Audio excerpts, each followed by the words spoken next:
Hey, everybody, welcome to POSTGAME here at Hilton Coliseum. My name is Chris Williams. We are presented, as always, by our friends at Carl Auto Group.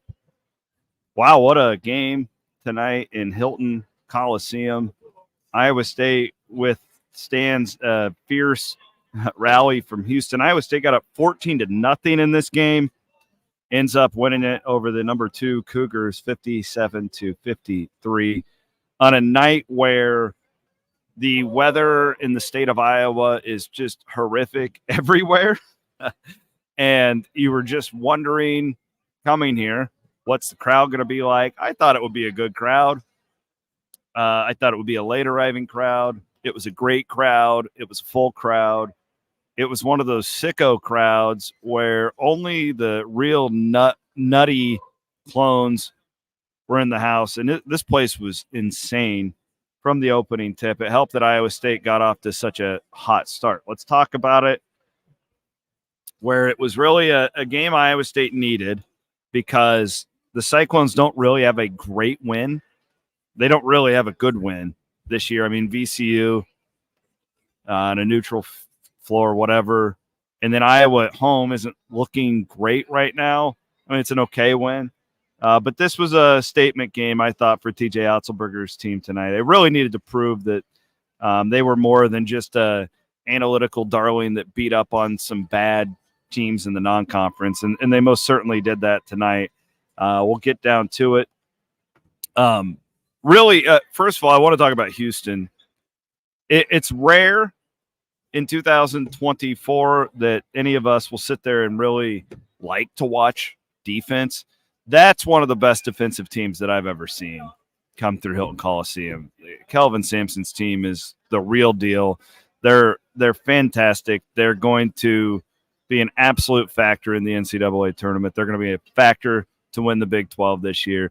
Iowa State just beat a really, really good basketball team. So I want to start off and just give credit to those guys because I was tweeting it all night. Iowa State wanted nothing to do with the half court against this team. You know, if you want to go through what's Iowa State's strength offensively, it's getting in transition, and that's where the Cyclones thrive. Not a great half-court team.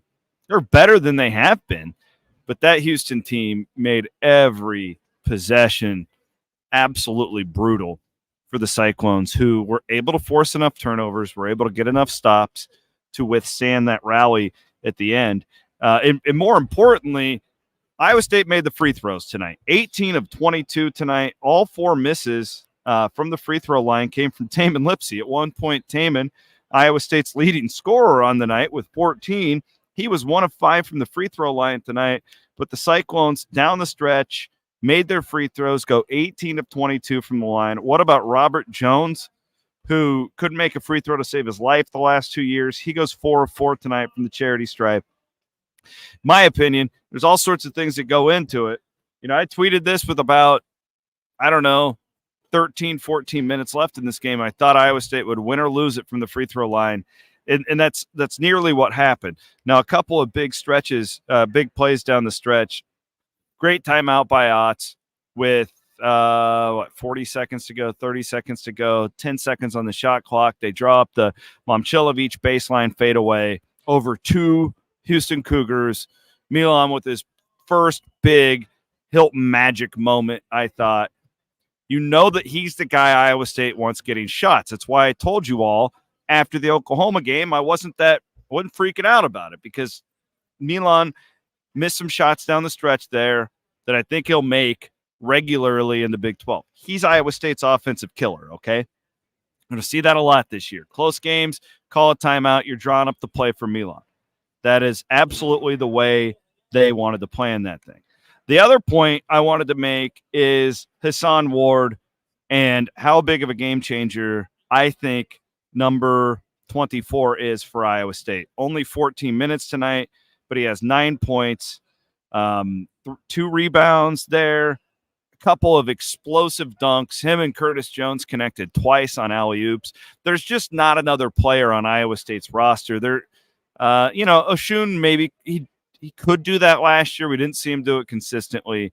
Iowa State hasn't had a guy like that in the Otzelberger era. He's your best rim protector. and he gives you that athletic ability around the rim to get those types of putback type dunks. We saw it against Oklahoma. Now he got a little aggressive on the free throw line where he had a lane violation down the stretch. Was hoping that wouldn't come back to haunt the Cyclones. But he's a total game changer. To have that guy coming off of your bench is a really, really big deal. And he gave you awesome minutes tonight.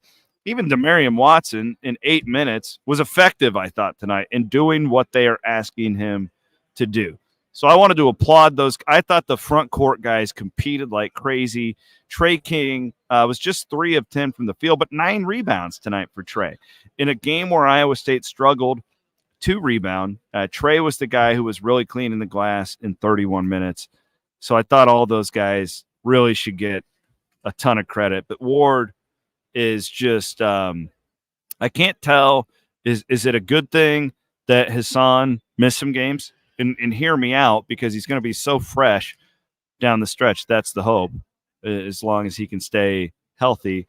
And he most certainly looked it tonight. Just I love the way that Iowa State competed. Just really, really impressed by that group. Let's go to the guards. I think that Tamin Lipsey is one of the best point guards in the country.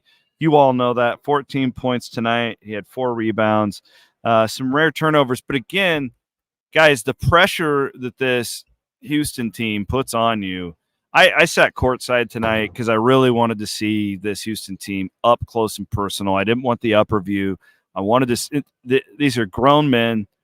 They play with it's like 5 Gabe Kalschers out there, the way that they defend you.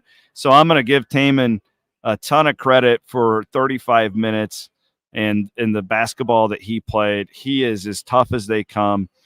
Keyshawn Gilbert was not perfect, but I love that he had 4 assists. Goes 2 of 8 from the field. But Keyshawn was better than I thought he would be tonight. I thought that he may struggle a little more with the Houston pressure, and he took a step forward, guys. Where you got to realize they're transfers, and they've played a lot of they've played a lot of basketball before, but they haven't played a ton of high major basketball before. Is how I would describe Keyshawn Gilbert, and in a game like this, he's going to get a lot better from.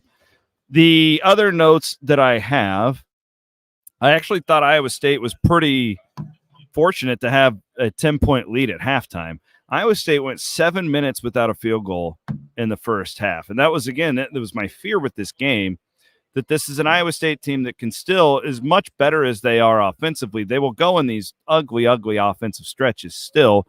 You don't see it nearly as much, but against a really good defensive team like Houston, I thought that there would be those lulls, and they did it and still were able to defend a 10-point lead at the half. And again, where do you come down to it? Well, let's look at it. Iowa State is 3 of 15 from 3-point line tonight. Houston is they had 7, so 4 more threes. One guy, Sharp, had 5 for Houston. What's the difference in this basketball game? It's free throws. Iowa State gets to the line 22 times, makes 18 of them. Houston, 8 of 12. So you outscored them by 10 at the free throw line. That's the difference in the basketball game. And when you get into these disgusting, grinded out, this game was like a UFC fight.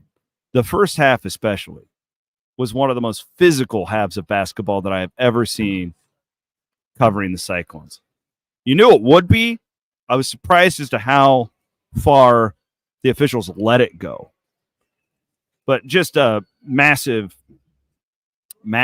win for the Cyclones, who really, again, we all thought they were good. We all thought this was a good team. Tonight, there is a proving type of situation. Does this mean you're going to the tournament? No, this doesn't mean anything. Still 16 more of these things to go. But Iowa State needed to make a statement and win an important game, win against a really good team. So you're going to open a lot of eyes tonight. I'm guessing, I haven't looked, I'm guessing if you go through Twitter right now, you're going to see a lot of people who's focusing on the Cyclones for the first time this season. I tell you what, one thing, my buddy Brent Bloom, I know he's happy Iowa State won. That Momcilovic fadeaway is probably going to cost Iowa State's collective some money. Just kidding, buddy. I'm serious, though. He is legit. said to a guy that's sitting next to me who covers Houston, I go, that's Iowa State's pro. Look at this entire team. That's the guy. That's the next Tyrese Halliburton. That is the next George Niang. Milan Momcilovic had a huge moment tonight in front of an awesome crowd here at Hilton Coliseum. Let's look ahead for the Cyclones with what's coming up next. Bloom and I, by the way, if you want more, we'll be on live at 1:30 tomorrow. Williams and Bloom Wednesday. You guys can tune into that. We'll have a complete breakdown of this game. Oklahoma State is next on Saturday for the Cyclones. And then BYU, a couple road games at BYU and T. So this is huge. If you can get Oklahoma State like you should, get you off to a 2-1 start. You lose tonight, and you're really looking at a possibility where you could start 1-4, which you really wanted to avoid. Iowa State, I'm just looking right now, defensive efficiency just moved up to number 3 in KenPom. So they were, let's go to conference only. Right, you're 7th in the conference right now. But nonetheless, that was an impressive performance. I haven't heard anything from Otts yet, but I know the man well enough. He's going to talk about how happy and impressed he was with how hard his guys competed tonight against a team that I think is Final Four caliber. Not just that, that's a national championship caliber team in what Houston brought tonight. But that's a deal for Houston, too, that it's just it's one of those deals. There's no doubt in my mind. There's no doubt in my mind that they're really good. Kelvin Sampson runs them like a high major program. But the difference between what they've been doing in the American and what you've seen Gonzaga do is you don't have to come to environments like this night in, night out throughout the season. That's a huge difference. So the days of Houston going 1-2 losses throughout the regular season are over. It's just not possible in this league. And I thought they got a good taste of that tonight. But they were good. That was really, really fantastic basketball. That was one of my favorite games, too. Ivan's watching. He says one of his favorite wins. Amazing night. I would agree. That was a competitive-ass basketball game. And, again, I would compare it to a UFC fight. That's what I felt like I was watching right in front of me. All right. Appreciate you all. Again, Williams and Bloom Wednesday will be coming up tomorrow at 1:30. You can watch us live where you can chime in and you can be a part of the program. That will be from the Wild Rose Casino Studios tomorrow. We will do that in Ankeny. All right. I'm going to get to the press conference here, see if I can still hear from Coach. Hope you guys enjoyed it. I had a hell of a lot of fun sitting here. There's nothing like Big 12 basketball. There's just not. You want to get my juices flowing, it's Big 12 basketball. This is the freaking best sport in the world. This is the best conference, and it's so much fun to watch these different teams come in and night out, and to be able to watch a crowd like this one. Just a really special night here. I just hope all the people who are driving home get home safely, because it was absolutely nuts. And hopefully Johnny shuts down a little road. And you know what? Just hope you have a designated driver. We'll put it that way. Thanks to our friends from Carl Chevrolet, Carl Auto Group, for sponsoring the Reaction Pod as always. My name is Chris Williams. We'll be back here on the Podcast Network tomorrow.